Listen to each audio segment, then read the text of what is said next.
My name is Bexley Vance. I'm 33 years old. Last Tuesday, I sat in my car in Norfolk and listened to 43 voicemails from my family, people I hadn't spoken to in 7 years. Not one said, "I'm sorry." Every single one said the same 2 words. 7 years ago, I walked out of my mother's house with $200, 1 suitcase, and the clothes on my back. My family told everyone in our town I was unstable, that I needed professional help, that they were worried sick. They weren't worried, they were relieved, and they would have stayed relieved if my sister hadn't Googled my name last week. Before I get into what those 2 words were, and what I did about them, please take a moment to like and subscribe, but only if this story actually means something to you. Drop your location and your local time in the comments. I want to know where you're listening from tonight. I turned off the engine of my 2022 Honda Accord. The Atlantic Trust Bank parking lot was emptying out for the day. It was Tuesday, October 14th, at 5:15 p.m. The sky over Norfolk, Virginia, was turning a bruised purple, and the air smelled like salty ocean wind and cold pavement. I sat in the driver's seat, gripping the steering wheel, and stared at my phone screen. 43 missed calls. In the last 24 hours, my phone had not stopped vibrating. I had not spoken to my family in 7 years. Not since a rainy Thursday in November 2018, when I walked out the side door of our house in Richmond. I had exactly $200 in my checking account, and a gray suitcase with a broken zipper. Now suddenly, they were all calling. First it was my younger sister Tamsin, then my mother Lorian, then my father, Thorne, even my older brother Callum, who usually only spoke to me to ask if I could cover his truck insurance. I pressed play on the first voicemail. It was Tamsin. I could hear her breathing heavily, frantic, the way she always got when she was not the center of attention. Last week, I later found out, she had Googled my name for the very first time in 7 years. She had called Mom screaming, then Dad, then Callum. Now her voice on the message was sharp. She just said 2 words, "Call home." I played the next one. It was my mother. Her tone was casual, as if we had just spoken yesterday over a cup of coffee in the kitchen. "Mom said you'd understand," she used to say whenever she gave my things to Tamsin. Now her voice was perfectly calm. "Call home."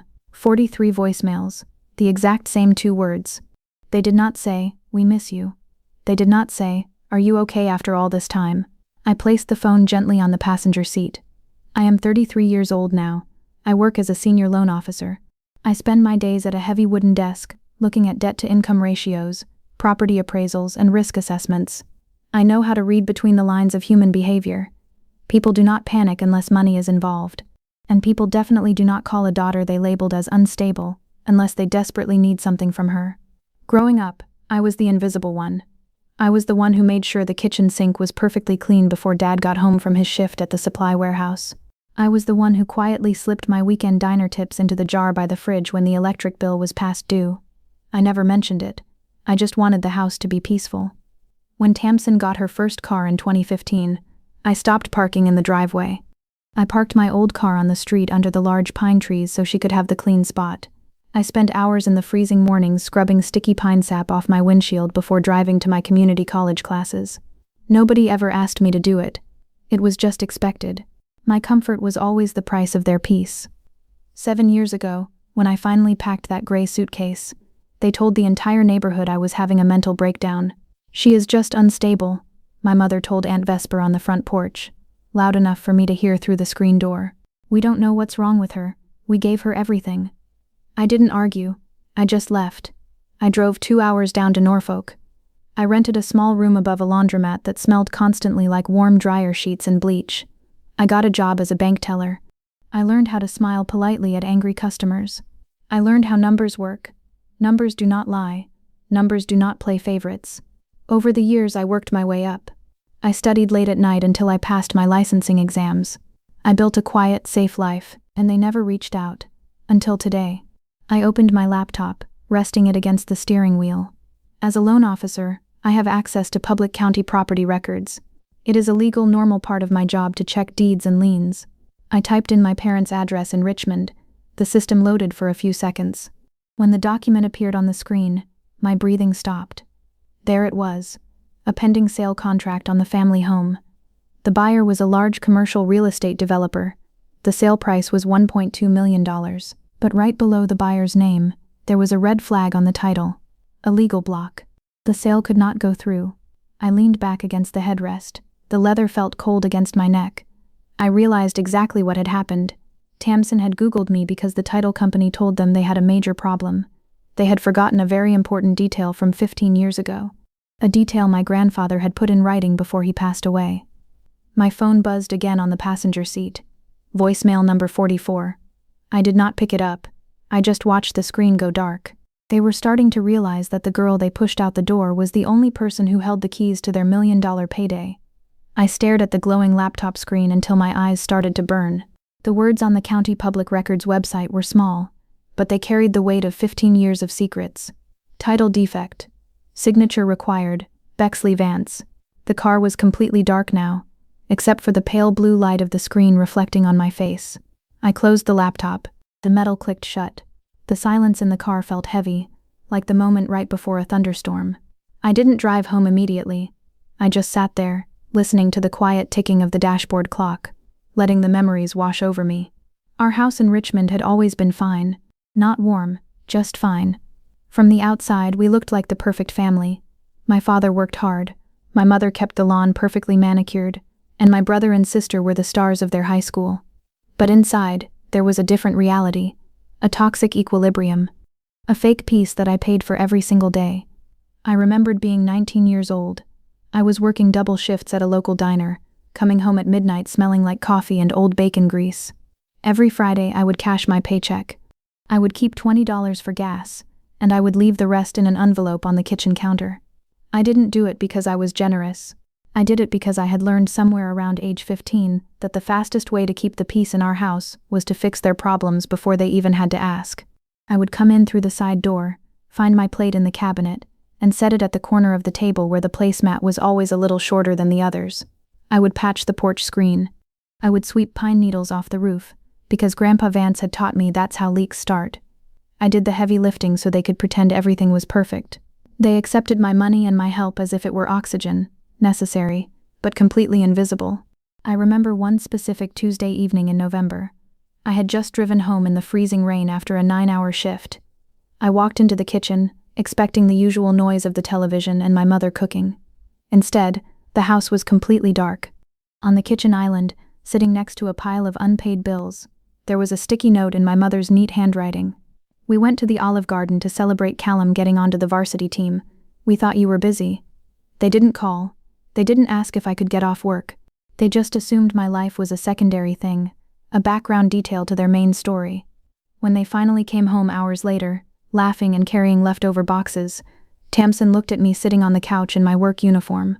"Oh, you're home," she said, taking off her expensive winter coat. "Mom said you'd understand. It was last minute."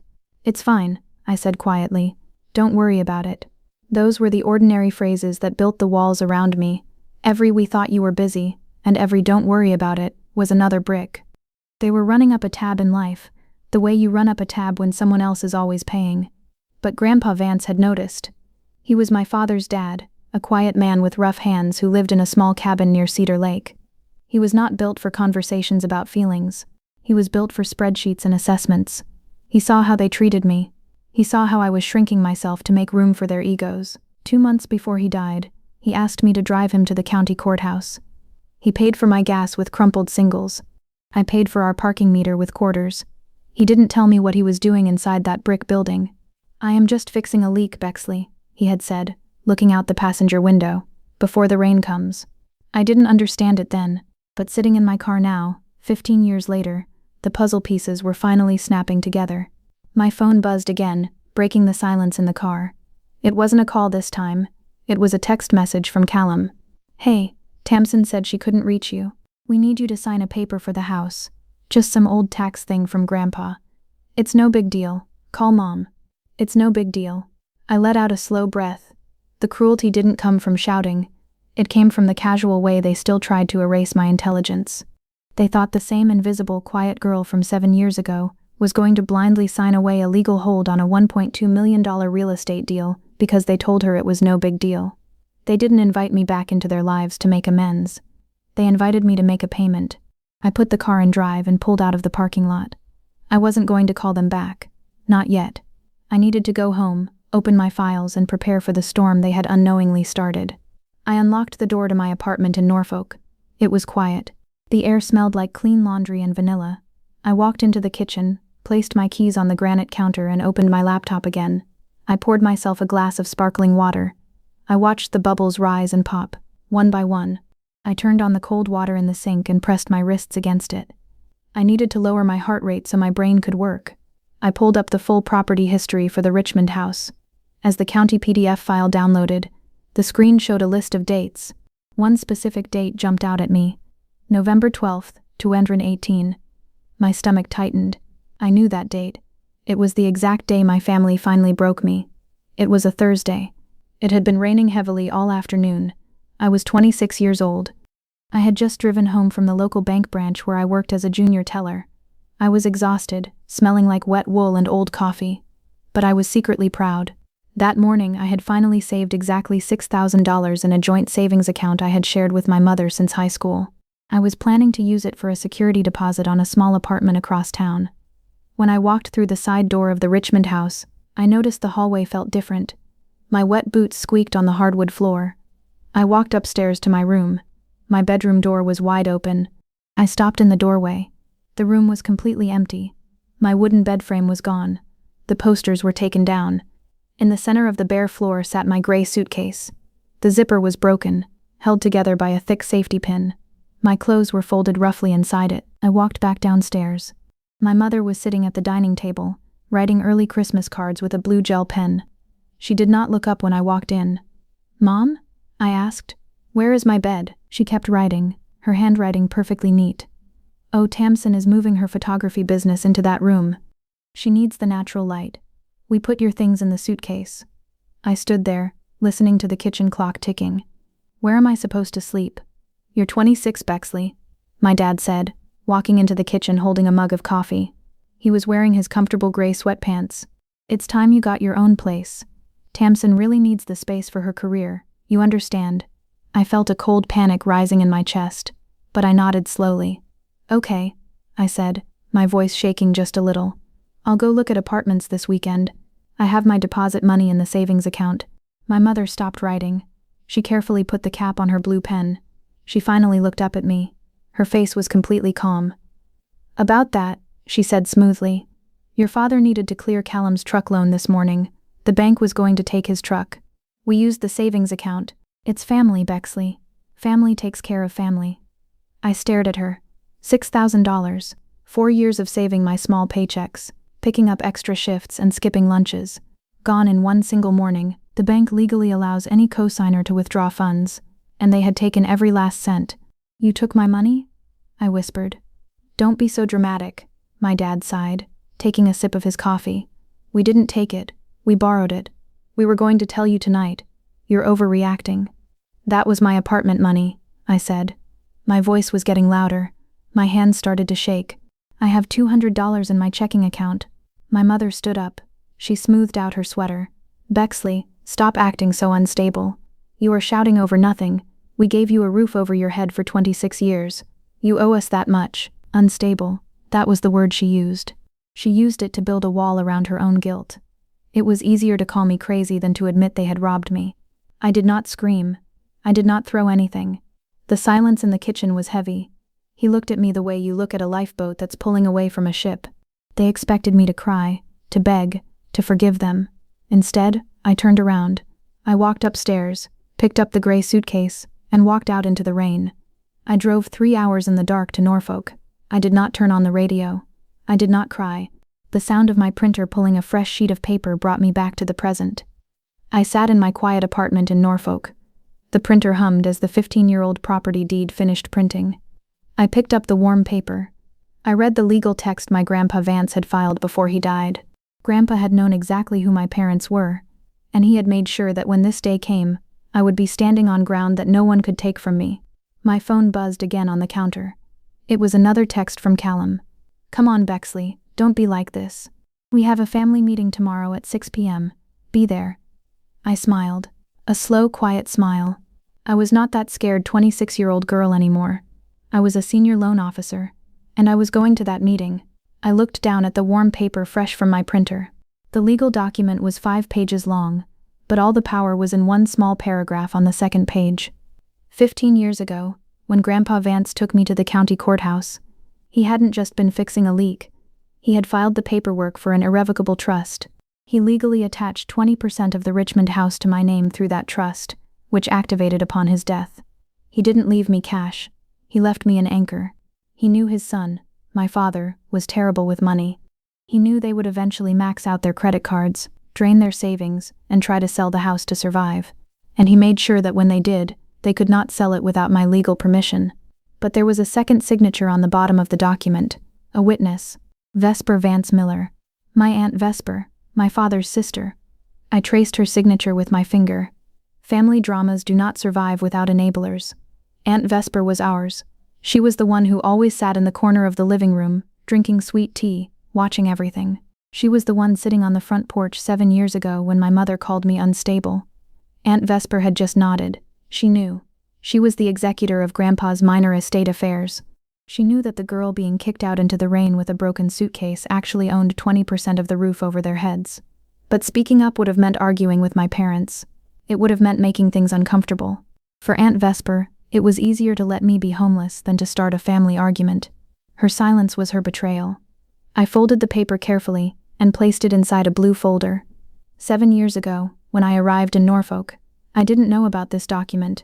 I only knew that I had $200 and a car that was making a strange clicking noise. Those first few years were a quiet, lonely kind of survival. I rented a tiny apartment above a laundromat. My bedroom had a radiator that clanged at night, loud enough to wake me up. I bought a coffee maker at a thrift store for $7. I ate cheap peanut butter sandwiches for dinner. I walked to my job as a bank teller every morning, rain or shine, because I couldn't afford to waste gas. But it was in that bank that I found my real family. My branch manager was a woman named Rowena. She was a tough, quiet woman who wore the same pearl studs every day. Rowena didn't do fake smiles. She didn't expect me to shrink myself. In my second month, she noticed that I never went out for lunch. She noticed that I was staying after my shift to read the training manuals on loan compliance. One evening, Rowena walked past my desk and dropped a thick binder of mortgage regulations in front of me. "You're too smart to just count cash," she said. "Learn this, take the exam. Build your own house, Bexley." Rowena became my chosen family. When I passed my first licensing exam, she bought me a small vanilla cake. When my car finally broke down, she taught me how to negotiate a fair loan for a reliable Honda. She didn't ask me to clean her kitchen. She didn't expect me to hand over my paycheck. She just expected me to be strong. That was the year I stopped expecting anyone to fix things for me. I stopped being the victim. I let the pain turn into focus. Now, sitting in my clean, quiet kitchen, I thought about the text message from my brother. "We have a family meeting tomorrow at 6 p.m. Be there." They thought they were summoning the old Bexley, the one who would sit quietly at the edge of the table, the one who would sign whatever paper they pushed in front of her just to avoid a fight. They thought I was still desperate for their approval. I walked into my bedroom and opened the closet. I reached past my casual weekend clothes. I pulled out my work clothes, a structured beige cardigan, dark tailored slacks, and a crisp white shirt. Business attire. I wasn't driving to Richmond for a family reunion. I was going on a business trip. I placed my leather briefcase on the bed. Inside, I packed a pen, a calculator, and the blue folder containing Grandpa's deed. I also printed out the current market appraisal for their house, $1.2 million. 20% of that was $240,000. I turned off the bedroom light. I didn't feel angry anymore. I just felt a cold, clear calm. Tomorrow, the mask of the perfect family was going to fall off, and I was going to be the one holding the mirror. The drive from Norfolk to Richmond took exactly 2 hours and 14 minutes. I drove on Interstate 64 West under a thick, gray Wednesday sky. The heater in my Honda Accord hummed a quiet, steady rhythm. I did not listen to music. I just listened to the sound of the tires on the highway. My phone rang through the car's Bluetooth speakers. The screen on my dashboard flashed Rowena's name. "Tell me you are not going there to apologize." Rowena's voice filled the car. It was sharp and clear. "I am not apologizing, Rowena," I said, keeping my eyes on the road. "I am just going to a meeting." Over the last 7 years, Rowena had taught me how to read beyond the numbers on a page. She had taught me that a person's bank statement is a map of their choices. Yesterday, after I found the deed restriction, I called Rowena. I told her everything. For the first time, I told her about the stolen $6,000, the broken suitcase, and the label of being unstable. Rowena had simply nodded on the phone, her face serious. Then, she had helped me dig deeper into the commercial developer buying my parents' house. I pulled the county foreclosure notices this morning, Rowena said now, her voice softening just a little. Bexley, they haven't paid their property taxes in 3 years. Their primary mortgage is 8 months behind. They have a second mortgage they took out in 2021, probably to cover credit card debt.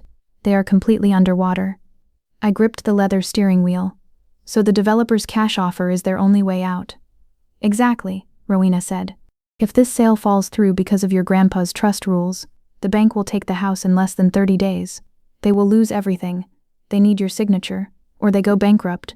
Remember your training today. You are a senior loan officer. Treat them like a bad investment. I will, I promised. Good luck, she said, and the line went quiet. At 5:45 p.m., I turned onto my parents' street. The neighborhood looked exactly the same, but somehow smaller. I drove past the clean driveways and parked my car on the street, right under the same large pine tree where I used to park my old clicking car. I turned off the engine. I picked up my leather briefcase and stepped out into the cold evening air. As I walked up the driveway, I noticed the micro details, the things that told the real story. My mother's prized rose bushes, which used to be perfectly manicured, were dead and overgrown. The porch screen I used to patch every summer was torn in 3 different places. The paint on the front door was peeling. They were drowning in debt, and the house was showing it. I rang the doorbell. 10 seconds later, the door opened. It was my brother Callum. He was 35 now, wearing a wrinkled sports shirt, holding a half-empty bottle of beer. He looked at my beige cardigan, my neat hair, and my leather briefcase.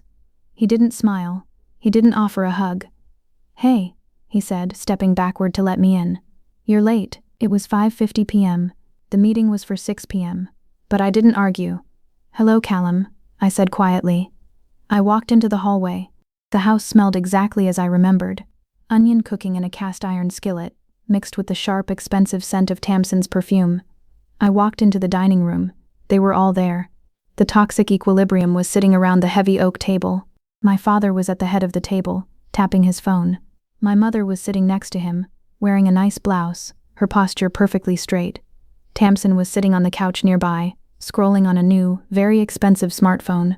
And in the corner, sitting in a floral armchair, was Aunt Vesper. She was holding a glass of iced tea. She looked at me for a split second, then quickly looked down at her lap. The enabler. The woman who watched me get thrown out into the rain and said absolutely nothing. Nobody stood up when I walked in. Nobody said they missed me. Well, you finally made it, my mother said, placing her hands flat on the table. Her voice was smooth and casual. Take a seat, Bexley. We don't have all night. We have some quick paperwork to get through. I looked at the table. There was an empty chair at the very corner. The placemat under it was still a little shorter than the others. I walked over to it. I did not sit down immediately. I placed my leather briefcase on the table with a soft, heavy thud. Let's get started then, I said. My father reached into a manila folder on the table. He pulled out a single sheet of paper and slid it across the smooth wood toward me. Next to it, he placed a blue ballpoint pen. It's just a quick formality, my dad said. He did not look me in the eye. He looked at the wall behind me. Your grandpa Vance made a small mistake on his property taxes years ago. The county needs this cleared up so we can take out a small loan for some remodeling. Just sign at the bottom. I did not sit down. I did not pick up the pen. I looked down at the paper. It was not a tax form. I knew exactly what it was. At the very top, in bold black letters, it said, quitclaim deed. In the banking world, a quitclaim deed is a very specific legal tool. It is a 1-page form that transfers property rights from one person to another without any questions asked. If I signed that paper, I would legally give up my 20% of the house. I would give them full ownership, and they could sell it to the commercial developer tomorrow, leaving me with absolutely nothing. They thought I was stupid. They thought I was still a teenage waitress who didn't understand how money worked. Remodeling? I asked softly. I looked out the dining room window at the dead, overgrown rose bushes in the yard. What kind of remodeling? My mother sighed heavily. She crossed her arms. The kitchen, Bexley. And the bathrooms. Look, we really don't have time to explain every little detail to you. Callum has to go to work soon. Just sign the paper so we can all move on. Move on. The casual way she said it made my chest feel tight. She didn't mean move on with life as a happy family. She meant move on with the $1.2 million secret sale they were hiding from me. I'm a little confused, I said, keeping my voice low and calm. I used the exact tone I use at the bank when a customer is lying about their income on an application. If this is just a tax mistake, why does it say quitclaim deed? And why does it need my signature? Tamsin dropped her phone onto the couch. Oh my God, Bexley, she groaned. Why do you always have to make everything so difficult? Mom said it's just a tax thing. Stop acting like you're a lawyer. I looked at Tamsin. She was 28 now. She was wearing a designer sweater that cost more than my first car payment. She didn't know that our parents were 8 months behind on their mortgage. They had kept her in a comfortable, expensive bubble while the house burned down around them. I'm not a lawyer, Tamsin, I said quietly. I'm a senior loan officer. I read property deeds for a living. The room went completely silent. My father's hand froze on the table. My mother's tight smile vanished instantly. The only sound in the room was the loud ticking of the wall clock and the sharp clink of ice in Aunt Vesper's glass. I turned my head and looked directly at Aunt Vesper sitting in the corner. She looked terrified. Her hands were shaking slightly against the cold glass. Aunt Vesper knows what this is, I said. My voice was gentle, but the words were heavy. Don't you, Aunt Vesper? Aunt Vesper swallowed hard. She looked at my father, then quickly down at her shoes. I don't know anything, Bexley. I'm just visiting. You were the witness, I reminded her. 15 years ago, Grandpa Vance took me to the county courthouse. You went with him the week before to sign the legal papers. You knew he left me 20% of this house in a trust. My mother stood up quickly. Her chair scraped loudly against the hardwood floor, a harsh sound like tearing paper. Bexley, do not speak to your aunt that way. You knew, I continued, ignoring my mother. I kept my eyes on Aunt Vesper.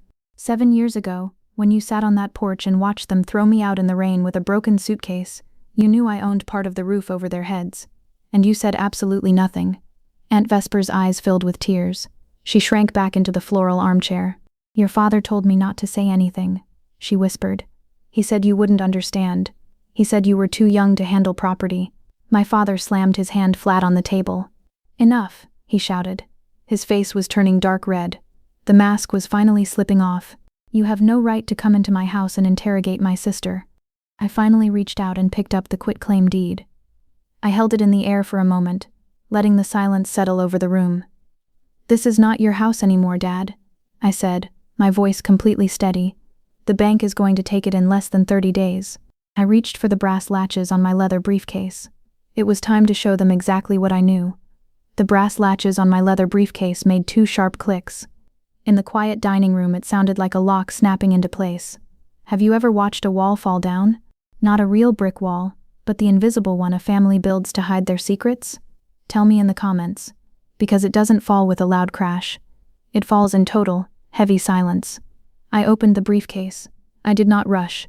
I took out my blue folder and opened it flat on the table, right next to their fake quitclaim deed. I read the documents the way I read quarterly reports to the loan committee. Factual, organized, cold. Item 1, I said. I slid a heavy stapled packet of paper toward the center of the table. Notice of default from Atlantic Trust Bank, filed exactly 14 days ago. You have not made a full mortgage payment in 8 months. Callum stopped holding his beer halfway to his mouth. He looked at the packet, then at my father. Dad? What is she talking about? My father did not answer. He just stared at the table, his jaw tight. Item 2, I continued, pulling out a second sheet. Delinquent property tax notice from the county. Unpaid for 3 consecutive years. Total due with penalties, $24,000. Tamsin finally put her expensive phone down on the couch cushions. The casual annoyance on her face was gone, replaced by genuine confusion. Mom? She asked, her voice sounding suddenly very young. Are we losing the house? What does this mean? She is lying, my mother said quickly. But her voice was too high. The perfect posture was slipping. She looked at Callum and Tamsin, completely ignoring me. Bexley is just trying to start trouble, like she always does. She printed those off the internet. I sat down slowly in the corner chair. The placemat under my hands was still shorter than the rest. For 26 years this chair was where I sat and swallowed their lies. Not tonight. I didn't forge them, I said softly. And I did not come here to take anything from anyone. I came here so that everyone in this room would know the truth. Not part of it. All of it. I reached into the folder one last time. I pulled out the final document. It was printed on thick, heavy legal paper. Item 3, I said. I slid it across the wood. It stopped right in front of Callum. A pending commercial sale contract with Ridgeline Development. They want to tear this house down and build a pharmacy. The cash offer is $1.2 million. Callum looked down at the paper. His eyes scanned the numbers. He was 35, struggling with his own car payments, thinking his parents were just asking for a small remodeling loan. When he saw the $1.2 million figure, his face changed. The betrayal was spreading. $1.2 million? Callum whispered. He looked up at our father. You told me the developer was only offering $600,000 just to clear the debts. You were going to sell the house for over $1 million and hide the profit from me? You asked me to come here to pressure Bexley into signing a tax form. We were going to tell you, my mother cried out. She stepped toward Callum, her hands fluttering in the air. Callum, please. We were going to pay off your truck. We were going to set up a studio for Tamsin. We were doing this for the family. You were doing this to survive, I corrected her. My voice was just the volume you use in the bank when you are handling a problem that doesn't need the whole lobby's attention. If this sale falls through, the bank forecloses in less than a month. You get nothing. You walk away with zero. Tamsin stood up from the couch. She looked around the dining room, the peeling paint, the worn rug, the torn screen door outside. The reality of her life was finally catching up to her. She looked at me, her eyes wide. So, if you don't sign that paper, we are homeless? If I don't sign, I said carefully, the house goes to the bank. My father finally looked at me. His face was pale now. The anger had burned out, leaving behind a desperate, cornered man. He leaned heavily against the edge of the table. Bexley, he said. And for one moment, one terrible, honest moment, he sounded like a man standing in a house with the lights turned off. Please, we're drowning. I saw him. I saw the tiredness in his shoulders, the deep lines around his eyes. For a split second, the little girl inside me wanted to fix it. She wanted to reach into her wallet and hand over her last $20 to make the sadness go away. But I was not that girl anymore. I looked at my father, and I let myself feel it, all of it, for about 4 seconds. Then I reached across the table and picked up the blue ballpoint pen. I held the blue ballpoint pen in my hand. It was cheap plastic, the kind you buy in a pack of 50 at the grocery store.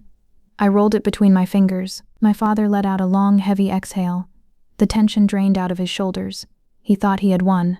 He thought the magic trick had worked one more time, that if he just looked sad enough, the quiet girl who used to clean the pine needles off the roof would fix everything for him.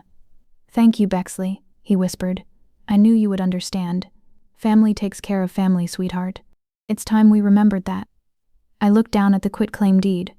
It was just a piece of paper, but it held the weight of my entire childhood. It held every missed dinner, every stolen dollar, and every time they made me feel like I was taking up too much space. Money does not fix everything, I said, my voice barely louder than the ticking of the wall clock. But it fixes a lot of things that people pretend have nothing to do with money. I put the cap back on the blue pen. It clicked shut. I pushed the quitclaim deed away from me. I pushed it so far across the table that it slid off the edge and fluttered down onto the worn hardwood floor. My father's face froze. Bexley, what are you doing? I reached into the back pocket of my leather briefcase. I pulled out a different document, printed on crisp, thick paper with the letterhead of a real estate attorney in Norfolk.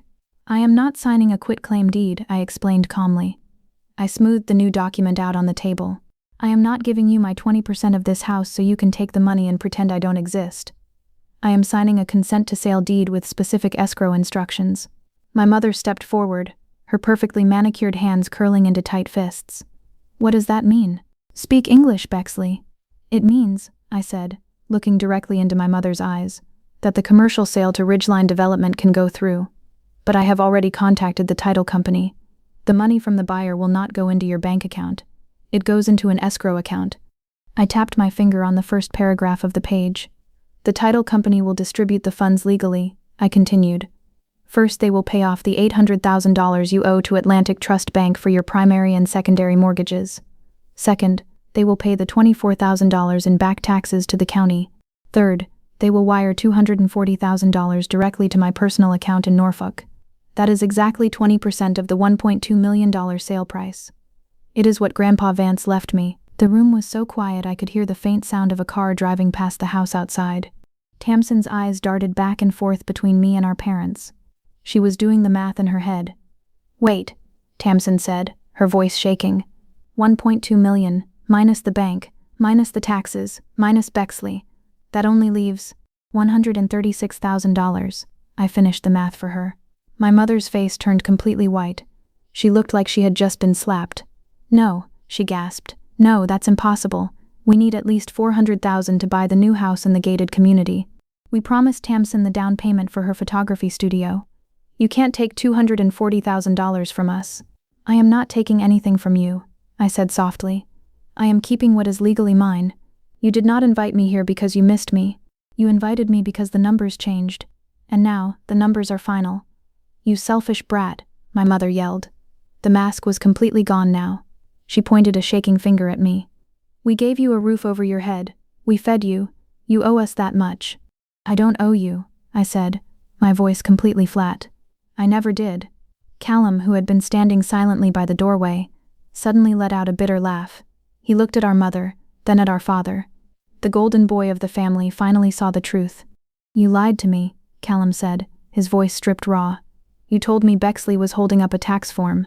You were going to take $1 million, pay off Tamsin's studio, and what? Leave me drowning in my own debt while you bought a luxury house? Callum, please, my father pleaded, reaching out a hand. We were going to help you too.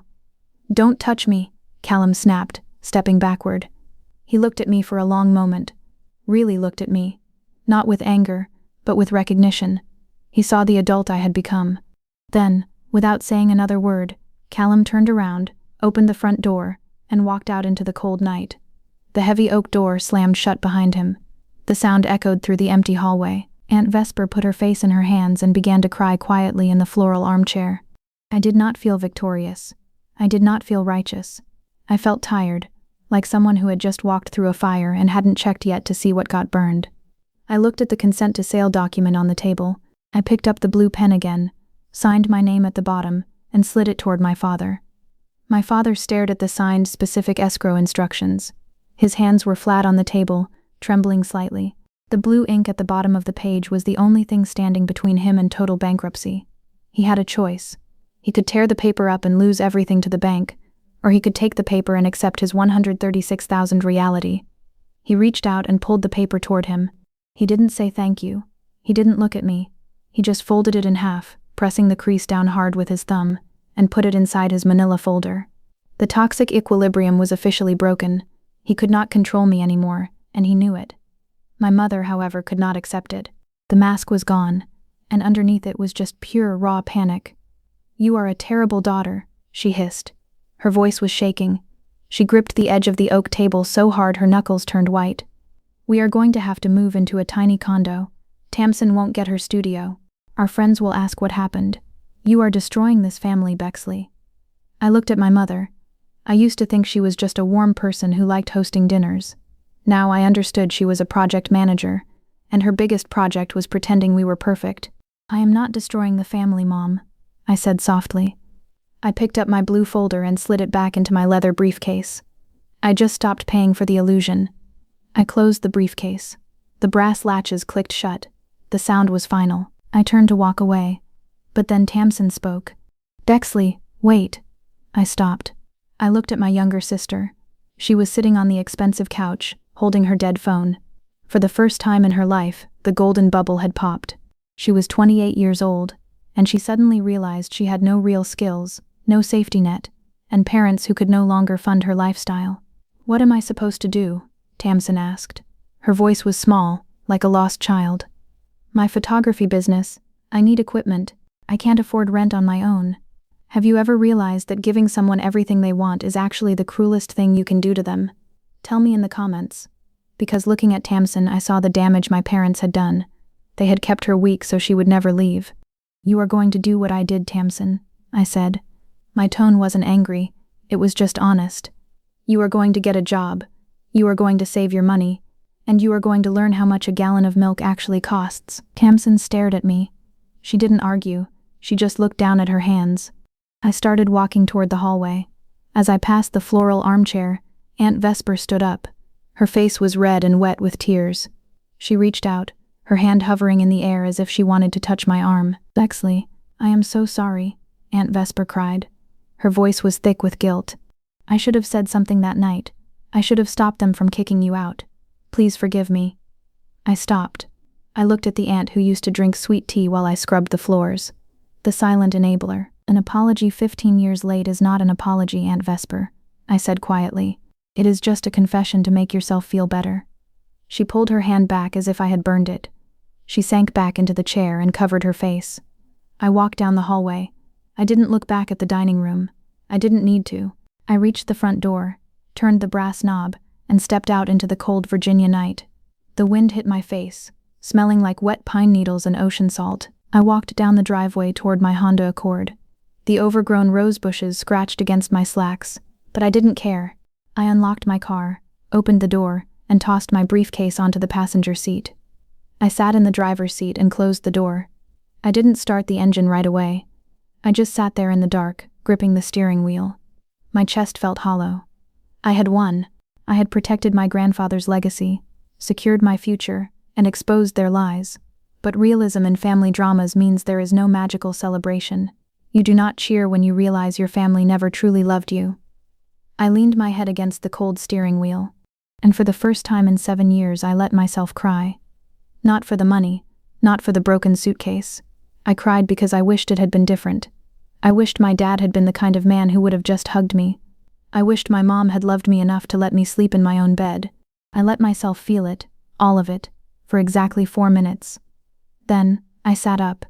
I wiped my eyes, put the key in the ignition, and turned on the headlights. The beams cut through the darkness, lighting up the road ahead. I put the car in drive and pulled away from the house. I drove east on Interstate 64 for a long time before I turned the radio on. I didn't play music. I just listened to a late-night weather report. The dashboard clock read 10:14 p.m. The heater blew warm air over my cold hands, slowly thawing the tension in my fingers. Halfway to Norfolk, I pulled off the highway at a quiet rest stop. I walked into a 24-hour diner. The bell above the glass door jingled. The place was mostly empty, just a tired truck driver in the corner, and a waitress wiping down a long counter. Every booth smelled like old coffee and bacon grease, exactly like the diners I used to work in when I was 19. I slid into a vinyl booth and ordered a black coffee and a piece of cherry pie. I sat there, looking at my reflection in the dark window. Have you ever felt the exact moment a heavy weight finally leaves your shoulders? Tell me in the comments, because sitting in that diner, watching the steam rise off my coffee cup, I realized I was entirely free. My parents' debt was no longer my emergency. Tamsin's expensive hobbies were no longer my responsibility. The tab was closed. When the check came, it was $6.40. I left a $20 bill on the table for the young waitress, picked up my keys and walked out. I didn't do it out of guilt. I did it because I could afford to, and because I remembered what it felt like to count quarters for gas.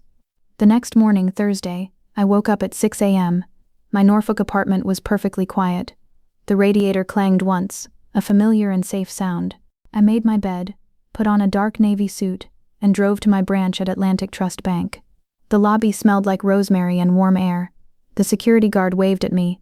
I walked past the teller line where I had started my career 7 years ago, all the way back to the glass-walled offices. Rowena was already at her desk. She was reviewing a vendor contract, wearing her usual pearl studs. Her reading glasses were perched on her nose. When I knocked on her glass door, she looked up. She didn't ask a million frantic questions. She just closed her thick folder, folded her hands together, and waited. I walked in and sat in the heavy leather chair across from her. I didn't sign the quitclaim, I said quietly. I filed the consent to sale with specific escrow instructions. The sale goes through, but the title company controls the escrow. Rowena leaned back in her chair. She looked at me the way a proud teacher looks at a student who just passed the hardest test of the year. And the house? The bank gets their $800,000, I replied. The county gets their taxes, and my grandpa's 20% comes directly to me. Rowena nodded once. They will be furious. They already are, I said, my voice steady. But it's just math now. They can't argue with math. Rowena smiled. It wasn't a big, dramatic smile. It was just a lift of the cheekbones. Welcome back to the real world, Bexley. You did good. Over the next 3 weeks, the legal machinery moved forward. It was slow and completely unemotional, exactly the way the real estate law works. I did not receive any more 43 frantic voicemails. The silence from Richmond returned, But this time, it was a silence I had chosen. I had built a wall of my own, and it was made of solid, legal boundaries. On a Tuesday morning in late November, I was sitting at my desk reviewing a client's loan application. My desk phone did not ring, but my personal cell phone lit up next to my keyboard. It was a text message. It wasn't from my mother or my father. It was from Callum. "Hey, I moved out, rented a small place across town." I stared at the screen. I watched the 3 gray typing dots appear, then disappear, then appear again. A minute later, a second message came through. "I didn't know about Grandpa's deed, Bexley. I'm sorry they did that to you. I really am." I picked up the phone. I didn't feel the need to send a long emotional paragraph. Some wounds do not heal, they just go numb. But this was a start, a tiny crack in the toxic family system. "I know you didn't, Callum," I typed back. "Stay safe." I put the phone down just as my computer screen blinked with an incoming email notification. It was a secure message from the regional title company. Subject: Escrow disbursement complete. I clicked open the email. There, in neat black and white text, was the legal confirmation. The developer had officially bought the house. The massive debts were cleared. And at the bottom of the page was a wire transfer receipt directed to my personal bank account. $240,000 Manon. Grandpa Vance had finally finished fixing the leak. The wire transfer sat in my savings account. 6 digits, $240,000. It looked huge on the computer screen, but in my chest it felt incredibly small. I didn't go out to celebrate. I didn't buy a new car, and I didn't buy expensive clothes. I put the money into a secure index fund, exactly where Grandpa Vance would have wanted it. Winning a war against your own blood does not feel like a victory.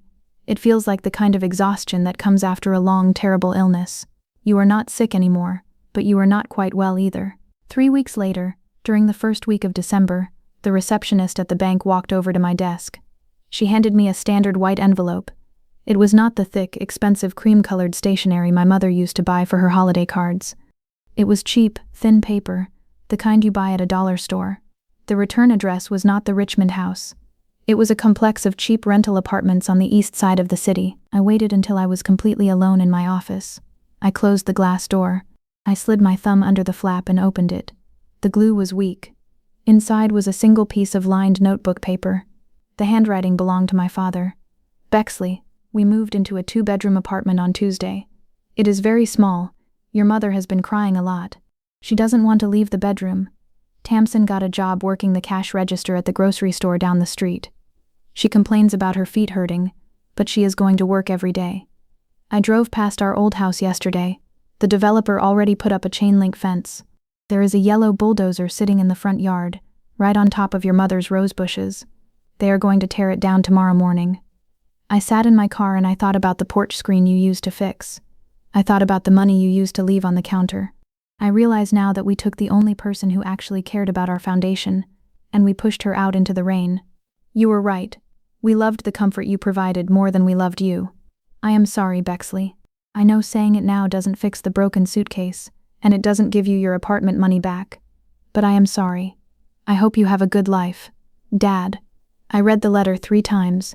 The blue ink was slightly smudged at the bottom, as if his hand had been shaking. He didn't ask for money. He didn't ask me to call. He just stated the facts. The toxic equilibrium had finally collapsed, crushing the fake reality they had lived in for so long. They were ordinary, broken people now, forced to live in the exact same reality I had survived 7 years ago. I placed the letter flat on my heavy wooden desk. I looked out my office window at the gray Norfolk sky. Grief does not care how strong your boundaries are. It shows up anyway. It sits in your chest and waits. I closed my eyes, and for a few quiet minutes, the professional loan officer disappeared. I was just a little girl again, mourning the father who had finally, truly seen me, but only after it was entirely too late. Some wounds do not magically heal just because the villain apologizes. In real life, there is no grand hugging scene. There is just the quiet acceptance of what happened, and the slow, heavy work of moving forward. I carefully folded the lined paper. I opened my desk drawer, placed the letter inside a small wooden box where I kept my grandfather's old pocket watch, and closed the drawer. 6 months passed. It was a quiet Tuesday morning in April. The air at Cedar Lake smelled like rain, wet soil, and pine resin. I stood on the wooden porch of my new cabin. It wasn't a luxury mansion. It was a small 2-bedroom house right on the water. When Aunt Vesper decided she could not maintain the property anymore, she sold me Grandpa Vance's old cabin. I bought it using the trust money. I finally owned the roots my grandfather had planted for me, and I was going to grow the rest myself. I reached up and pulled a dead pine branch off the roof. I used a small knife to patch a tear in the corner of the porch screen.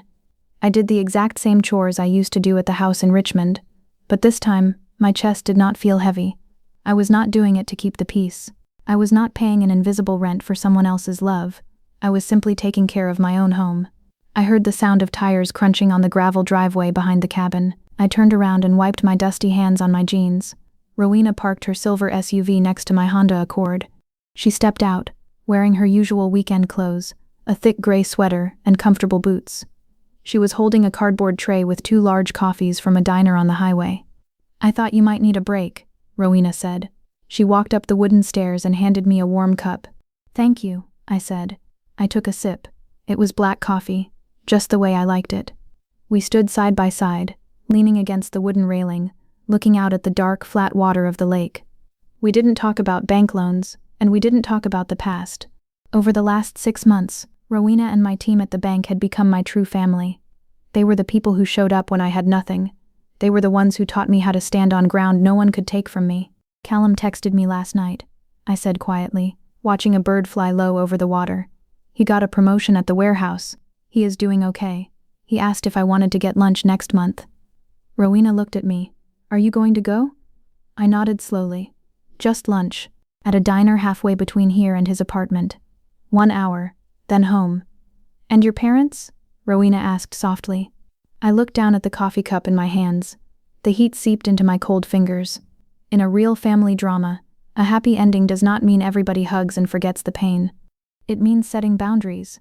It means learning that loyalty and respect are much stronger than simply sharing the same blood.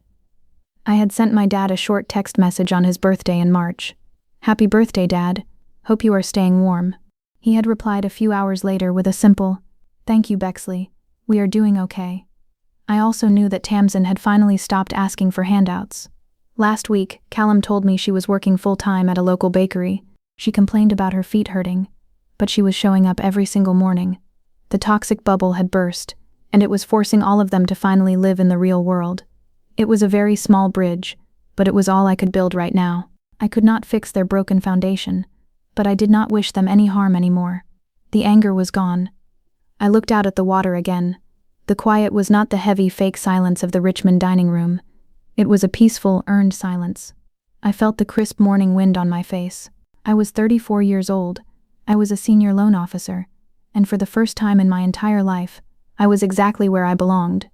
If you want more stories like this, real ones from real people who chose themselves, check the description. There's a whole world of voices down there waiting for you. Thank you for listening.